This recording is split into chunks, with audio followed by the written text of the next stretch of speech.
حج اور شادی دونوں برابر ہیں۔ میں اگر اتنا بڑا دعویٰ کر رہا ہوں تو اس کی کوئی تو وجہ ہوگی نا، اور اگر آپ یہ وجہ جاننا چاہتے ہیں تو میری بات کو غور کے ساتھ سنیے گا۔ میں جس سینس اور جس وجہ سے یہ کہہ رہا ہوں کہ حج اور شادی دونوں برابر ہیں وہ وجہ ہے پیسہ، کیونکہ پاکستان سے اگر آپ حج کرنے کے لیے جائیں یا پاکستان میں آپ ایک شادی کریں تو اس کا خرچہ آلموسٹ سیم ہی ہوتا ہے۔ اب یہ تو ہوگی وہ وجہ کہ جس کی وجہ سے میں نے کہا کہ حج اور شادی دونوں برابر ہیں۔ اب ان دونوں چیزوں میں ڈفرنس دیکھیے گا۔ تو جیسا کہ آپ سب کو پتہ ہی ہوگا کہ حج اسلام کا ایک اہم اور بنیادی رکن ہے جو ہر صاحب استطاعت مسلمان پر زندگی میں ایک بار فرض ہے اگر وہ حج کرنے کی استطاعت رکھتا ہو۔ لیکن اس کے مقابلے میں آج کے دور میں جو پاکستانی شادیاں ہو رہی ہیں وہ آلموسٹ حرام ہیں۔ میں یہ نہیں کہہ رہا کہ پاکستانی شادی ہے ہی حرام یا میں کوئی فتویٰ لگا رہا ہوں، نہ ہی میں فتویٰ لگانے کا اہل ہوں، نہ کوئی میں مولوی ہوں نہ مفتی ہوں، لیکن میں صرف اس لحاظ سے یہ بات کہہ رہا ہوں کہ پاکستانی شادیوں میں آج کل جتنے رسم و رواج اور جو بھی فنکشنز ہو رہے ہیں، یہ جو ناچ گانے ہو رہے ہیں اور لڑکیاں لڑکے اکٹھے بیٹھ کے گپیں شپیں لگا رہے ہوتے ہیں اور ناچ رہے ہوتے ہیں، یہ سب میری نظر میں حرام کام ہے، کیونکہ ان کی اسلام میں کوئی اجازت نہیں ہے، بلکہ اسلام ان باتوں سے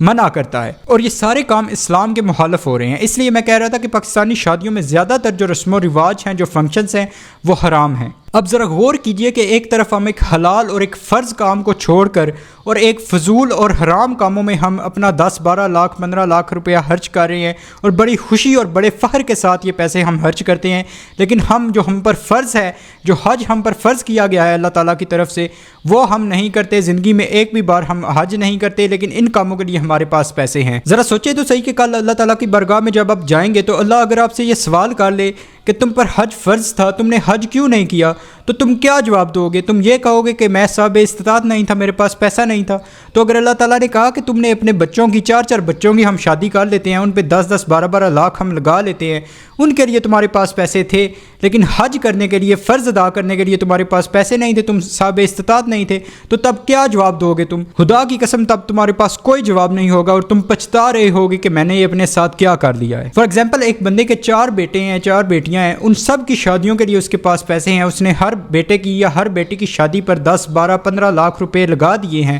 ان سب کے لیے اس کے پاس پیسے تھے۔ وہ فخر اور غرور کے ساتھ ناچ گانے ڈول باجے بجاتا رہا ہے ان کی شادیوں پہ اور کھلا خرچہ کرتا رہا ہے اور بڑے فخر اور غرور کے ساتھ یہ خرچہ کرتا رہا ہے۔ 4 بچوں کی شادی میں اس نے 40-50 لاکھ روپے لگا لیے ہیں ایک طرف، لیکن دوسری طرف اس پہ جو حج فرض تھا اس نے وہ حج نہیں کیا اپنی زندگی میں، تو کیا جواب ہوگا اور کیا انجام ہوگا اس کا؟ ذرا آپ سوچیں تو صحیح اس بات کو۔ حرام کاموں اور فضول رسموں اور رواجوں کے لیے اس کے پاس پیسے تھے اور اس نے خرچ بھی کر لیے، لیکن ایک حلال کام بلکہ ایک فرض کے لیے اس نے پیسے خرچ نہ کیے ہوں تو اس کا کیا انجام ہوگا؟ آپ اپنی فیملیوں میں عزت بنانے کے لیے دھوم دھام سے اپنے بچوں کی شادیاں کرتے ہیں، ان پہ پیسے خرچ کرتے ہیں، لیکن کیا آپ کو اللہ کی بارگاہ میں کوئی عزت نہیں چاہیے؟ آپ کو اللہ کی بارگاہ میں عزت بنانے کی کوئی فکر نہیں ہے کہ ادھر ہماری کیا عزت ہے کہ ہم فضول کاموں اور رسموں و رواجوں میں پیسے خرچ کر رہے ہیں، لیکن اللہ نے ہم پر جو فرض کیا ہے ہم اس کام پر پیسے نہیں خرچ کر رہے۔ سو کائنڈلی ذرا آپ اس بات پر غور کریں اور سوچیں کہ اللہ تعالیٰ نے اگر آپ کو یہ ریلیکسیشن دی ہے کہ اگر آپ صاحب استطاعت ہیں تو حج کریں، اگر آپ کے پاس استطاعت نہیں ہے تو حج آپ پر فرض نہیں کیا اللہ تعالیٰ نے، لیکن اگر آپ قابل استطاعت ہیں تو سب سے پہلے آپ اپنا فرض ادا کریں۔ جیسے ہی آپ صاحب استطاعت ہوتے ہیں، آپ کے پاس پیسے ہوتے ہیں اتنے کہ آپ حج کر سکتے ہیں، تو سب سے پہلے آپ کو حج کرنا چاہیے، فرض ادا کرنا چاہیے۔ اس کے بعد اگر آپ کے پاس اس کے بعد بھی پیسے بچتے ہیں تو پھر بے شک آپ باقی کاموں میں بھی پیسے خرچ کریں، لیکن ان میں بھی آپ کو اس بات کا خیال رکھنا چاہیے کہ فضول اور بے فائدہ اور بے مقصد کاموں میں وہ آپ کے پیسے خرچ نہ ہوں